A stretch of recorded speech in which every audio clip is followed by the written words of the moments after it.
물만 먹어도 살찌는 체질이라고 그렇게 말씀하시는 분도 있는데 그럼 저는 이렇게 답변을 드려요. 딴 것도 드셨겠죠. 생물학적으로 물만 먹을 수는 없죠. 왜냐하면 이게 맞습니다. 인풋 아웃풋인데 한동안 그런 말 있어요. 비만 미생물, 살찌게 하는 미생물이 있다라는 얘기가 나왔어요.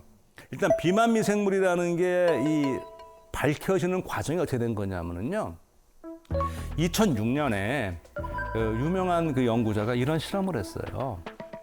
비만인 사람과 마른 사람. 네. 그 사람의 그 변에서 미생물 조성을 분석해 봤어요. 그랬더니 크게 두 부류 미생물의 차이가 확연히 났어요. 그러니까 그 뭐 미생물 이름이 이래요. 박테리오데테스, 포미큐테스라는 건데요. 비만한 사람은 박테리오데테스가 적어요.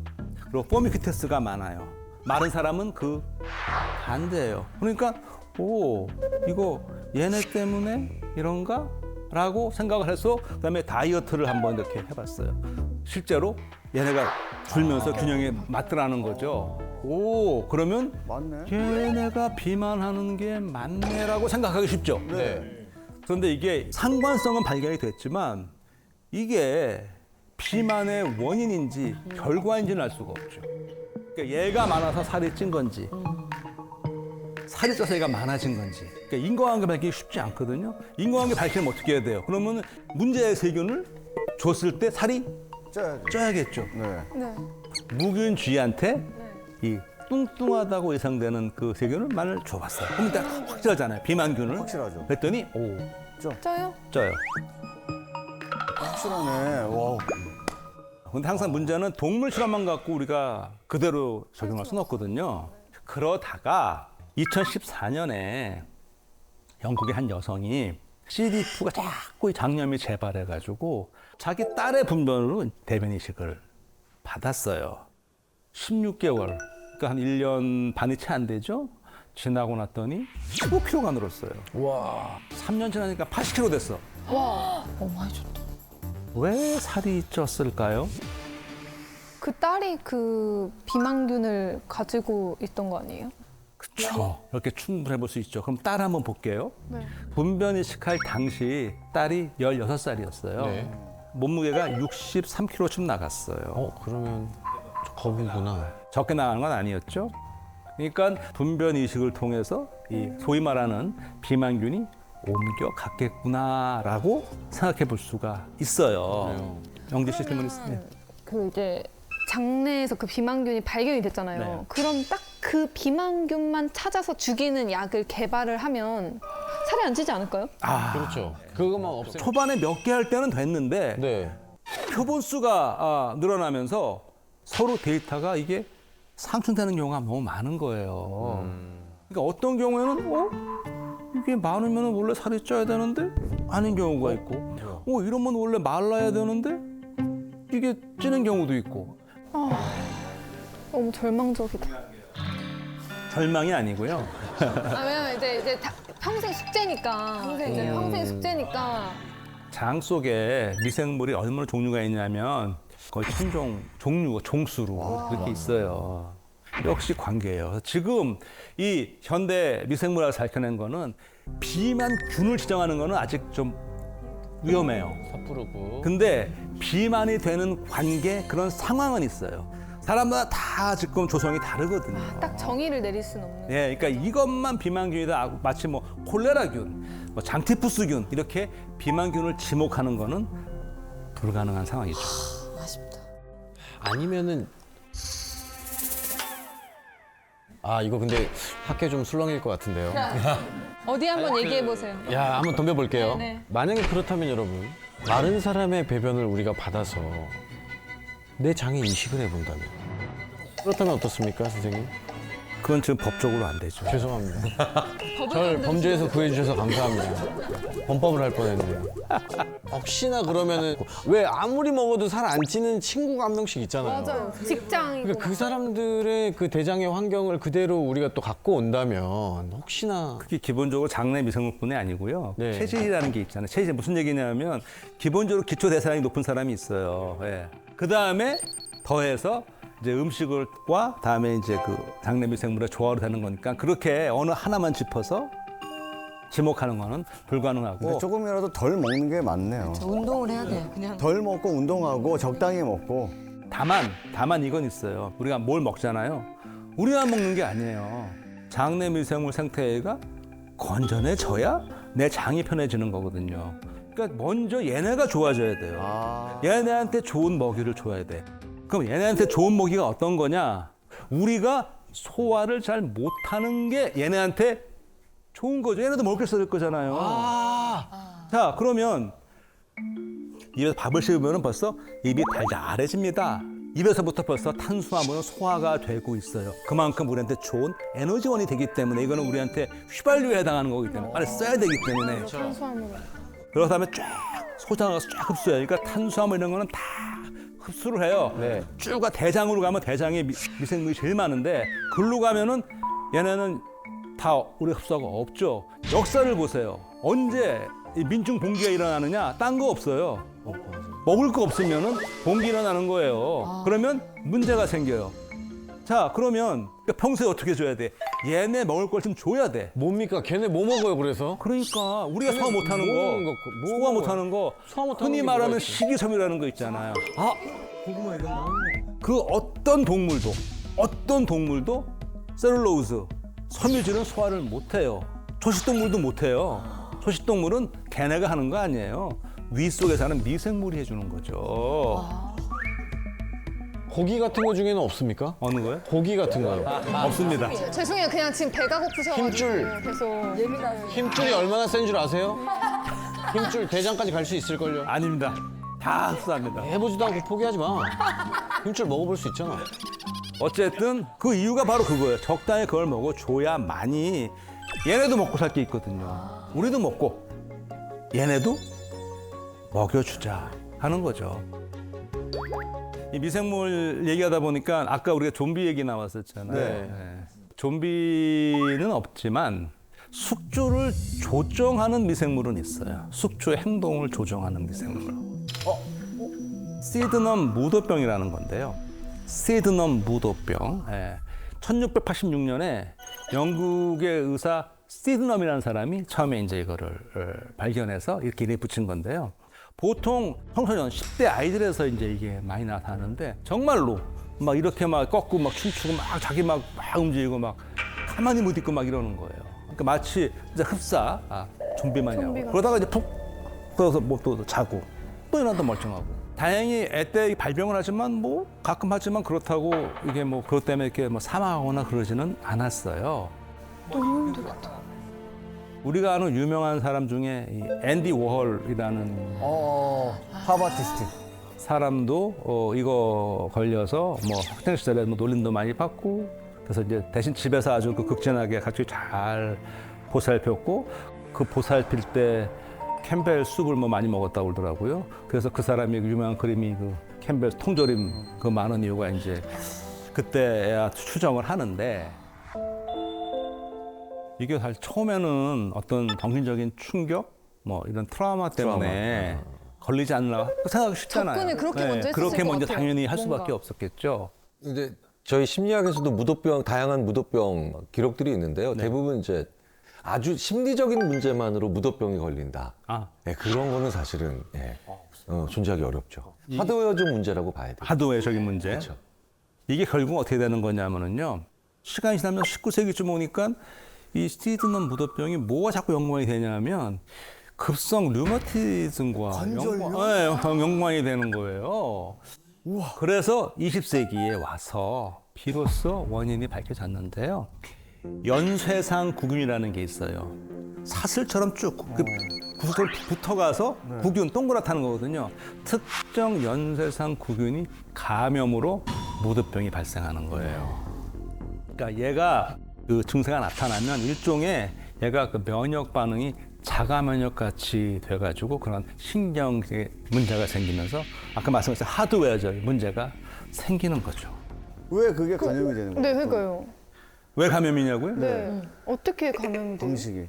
온통 미생물 세상이거든요. 몰라. 미생물은 우리 어떻게 다 들어올 수가 있거든요. 어떤 식으로든. 그러니까 이게 감염될 수 있는 확률 되게 많아요. 특히 과거에는 되게 많았죠. 사실 서양 중세 역사서에는요, 네. 이 무도병으로 추정되는 기록이 여러 번 나와요. 시드너 무도병은 주로 이렇게 10대 네, 청소년이 네. 많다고 그랬잖아요. 무도광, 댄싱 마니아나 이렇게 불렸던 이 질환은 어른 아이 가리지 않고 이렇게 많이 물리는 거예요. 일단 이 증상이 발생하면은요, 정말 광란이라고 할 만큼 여러 사람이 지쳐 쓰러질 때까지 춤을 추었고요. 무언가가 그들의 몸을 완전히 장악한 것처럼 금방 움직이니까 뭐가 조종하고 있는 거 아닌가 이런 생각을 했다는 거예요. 게다가 일부 무도광은 손과 발이 탄 듯한 통증을 느꼈다고 합니다. 이게 전염인 건가? 요거는 이제 전염이 아니고 네. 처음에 이제 이걸 보고서는요, 이게 이탈리아 그 타란토 지방에서는요, 이런 발작을 이게 거미에 물렸기 때문에 생겼다고 여긴 거예요. 그래서 이 지역 전통 춤인 타란텔라가 미국으로 건너가서 독거미의 타란출라라는 이름이 붙기도 했어요. 아, 독거미. 큰 거, 까만 거. 네, 그 무서운 거, 독거미. 그렇게 됐어요. 그런데 사실 독은 독인데 독거미에 물려서 그런 건 아니고요. 독소인데요. 네. 이거는 곰팡이가 만드는 독소예요. 맥각이라는 걸 혹시 아시는지 모르겠어요. 맥각. 아니요? 한자를 보면은 보리 맥자고요. 각은 뿔각자예요. 이제 보리에 네. 요렇게 뿔처럼 튀어나온다 하는 그런 거거든요. 그게 곰팡이의 일종인 맥각균이에요. 아, 보리뿔. 예, 그러니까 과거에는 이걸 잘 모르고 이제 저장하다 보면 그 습기가 차고 그런 곰팡이가 벌써 맥각균이 이렇게 나오니까 그걸 모르고 그걸 먹으면은 맥각균이 만드는 그 독소가 혹시 LSD라는 거 아시죠? 마약. LSD? 내가 왜 알고 있죠? 맞아요. 뭐 아실 수도 있죠. 워낙 박식하시니까. 네.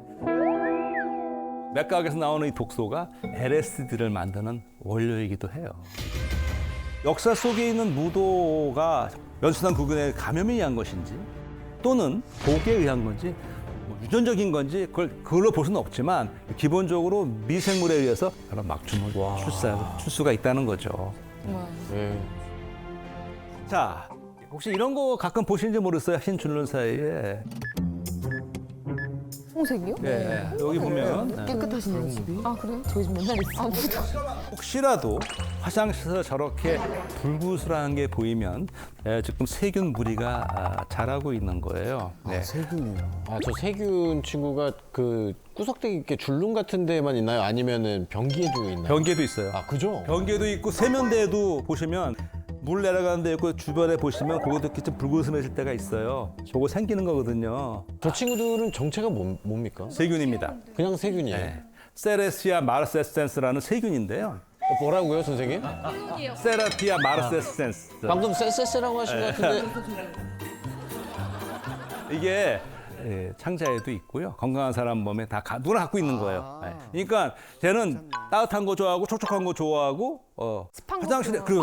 습한 거 좋아하는데 화장실에 먹을 게 되게 많아요. 왜 많냐? 우리 닦고 하면은요 때 떨어지죠, 뭐 비누 나가죠, 유기물 많고 촉촉하죠, 따스하죠. 자라기 좋습니다. 네. 그러니까 저건 좋게 보면 내가 청소를 빨리 해야겠구나 하는 그 시그널을 보여주기도 하는 건데요. 얘는 또 잘 움직여요. 꼬리가 굉장히 빨라요. 그래서 순식간에 저렇게 많이 퍼졌군요. 제 기억에 저기 한 열흘쯤 됐을 거예요. 그런데 저게 저 색깔 때문에 역사적으로 사건이 되게 많았습니다. 왜냐하면 이 붉은 세균이 네. 빨갛잖아요. 마치 뭐처럼 보이냐면 피처럼 보여요. 1819년에 이탈리아 한 지방에서 이 플란타라는 그 옥수수 죽이 있어요. 이제 서민들이 먹는 죽인데, 여름철에 해다가 다음날 먹을 때 옥수수 죽에 그냥 피가 그때 이제 피인 줄 알았지. 이렇게 있는 거예요. 그래서 사람들이 막 교회로 달려가서 막 살려달라고 회개하고 막 기도하고 이제 막 그러고 악마의 표식으로 봤으니까요. 그럴 것 같아요, 근데. 예. 그래서 이제 그 당시에 그 유명한 그 이탈리 파도바 대학에서도 이제 위원회를 구성을 하고 파도바 대학은 되게 유명한 대학이 이탈리아에서요. 이게 1222년에 설립된 거고요. 이탈리아 명문이고요. 그 유명한 갈릴레오 갈릴레이가 교수로 있던 곳입니다. 아. 근데 여기 이제 그 비지오라는 사람은 약사예요. 이 비지오라는 사람은 이 약사는 그 파도바 대학의 위원회와는 별도로 조사를 한번 해봤어요. 네. 근데 이 사람이 해보니까 이거 자기가 봤을 때는 미생물에 의한 오염이에요. 그래서 이거 분리해서 배양까지 성공을 했어요. 근데 1819년 8월에 익명으로 발표한 논문에서 이렇게 말합니다. 핏빛 폴렌타는 자연현상이다. 처음에 논문을 익명으로 발표했어요. 왜요?